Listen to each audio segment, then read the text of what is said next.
what is up? I am back in my living room with another book review for you guys today. And yeah, let's get this started. I'm gonna show you my bookshelf right now. So here is my beautiful bookshelf. It's tall. Wait here, there's mirrors there. Here's me. Here's my bookshelf. So it's tall. There's my dog. Hey, Herschel. Say hi. So here's my beautiful bookshelf. I have strong lights because I like the lights. Then I watched Stranger Things. So I was like, the lights can stay. I've got my playlist badge and flower crown and Dan and Phil. I have my sock monkey. He's kind of broken because he's supposed to be. LOL. We're gonna do that again, guys. Sorry. I've got my wands. So here's my wand, the one and only Harry Potter's wand. Obviously, the love of his life, Draco Malfoy's wand. Right here, you got Ronald Weasley, and then you're gonna finish up with Hermione. I've got this Hermione one too. It like lights up. You like tap it. Yeah. And then I've got this piece of Supernatural fan art my brother gave me. Pretty. So I've got my books, and they're currently, I change how they're alphabetized all the time, but currently they are done by author's last name. So you can see like all my books. I obviously like to read just a little bit.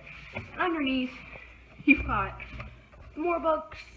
You've got like cards and pictures of my two pops, all the covers, and my magazines and comic books, and then the dictionaries. So yeah, there's my bookshelf.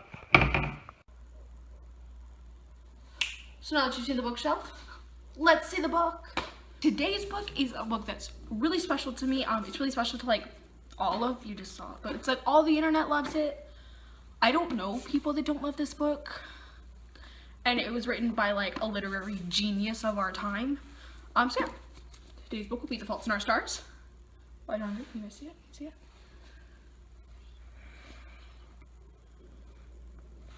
So yeah, here's The Fault in Our Stars. So here's my copy. It's a little bit dinged in the side, and then like 90% of the book's highlighted and underlined, and I really love this book. And so as with the rest of the books I make for this series, there's going to be some spoilers. I apologize for that, but you have been warned before I've given any. So yeah, let's dive right in. So the book starts, chapter 1, with Hazel Grace Lancaster, and Hazel Grace has cancer.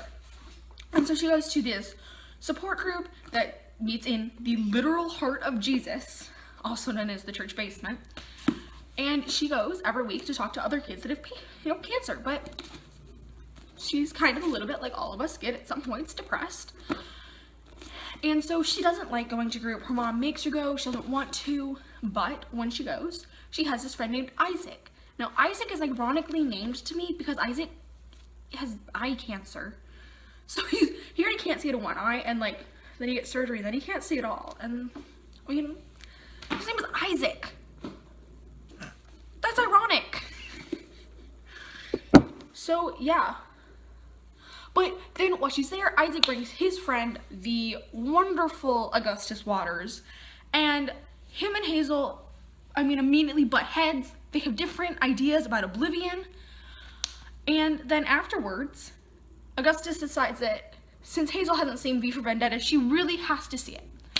And so their love story continues. They meet Hazel's favorite author, and he's just a ass clown, to quote, of course, our literary god, John Green. But the book inspires so many emotions. It's got love, it's got hate, it's got how to deal with, there's cancer, there's just everything is in this book. And then when it comes to an ending, you really have this understanding of life is not perfect.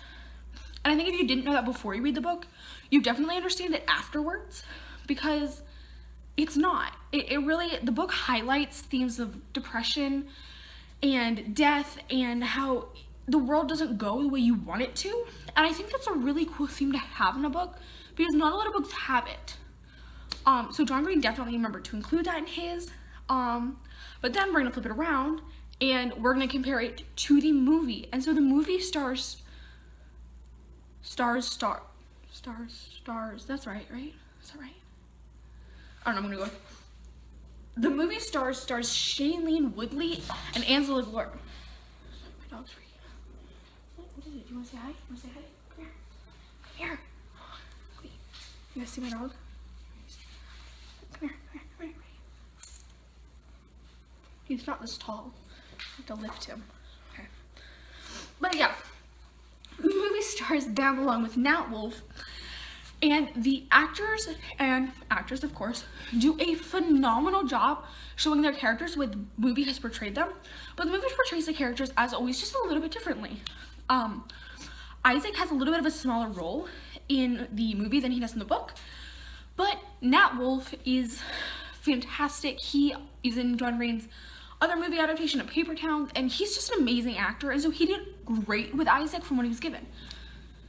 Angela Glort, while currently being like a musical sensation, can I quote that? Yeah, I'm gonna quote it. He's also an amazing actor, and I think he did a really great job portraying Augustus Waters and all of Mr. Waters' narcissism and cockiness and just overall Augustus-iness, I guess. That's not a word. That's okay. But I think he did a phenomenal job, and then Shailene Woodley did great playing Hazel Grace Lancaster.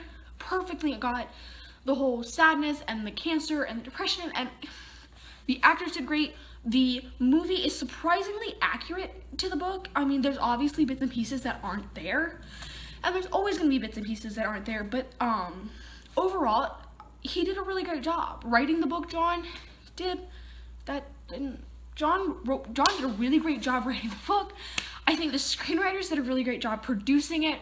I think that everyone from teenagers who just need a good cry to, like, I'm still a teenager, but like mid-teenage, that high school kind of level, to really understanding it, and then even like young adults just really understand the book.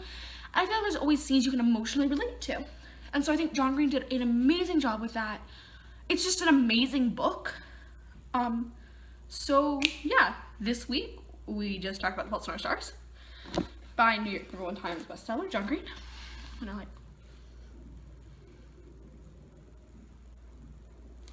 So yeah, thank you guys so much for watching. If you guys have any book so yeah, thank you guys for watching. If you have any book recommendations for books that I should review, or if I haven't like read them, like leave them in the comments anyways. If they're like abstract books, leave them. I will read them. I will read the books and then talk about the books, because I love to read books and talk about books and books. So yeah, if you like this video, give it a big ol' thumbs up and leave a comment about what you thought about The Fault in Our Stars. If you think that I understood The Fault in Our Stars like you understood The Fault in Our Stars, or just book recommendations. Always leave book recommendations. Yeah, my social media will be in the description, along with a link to John and his brother Hank's channel. And yeah, I will see you guys next Tuesday with another book of the week.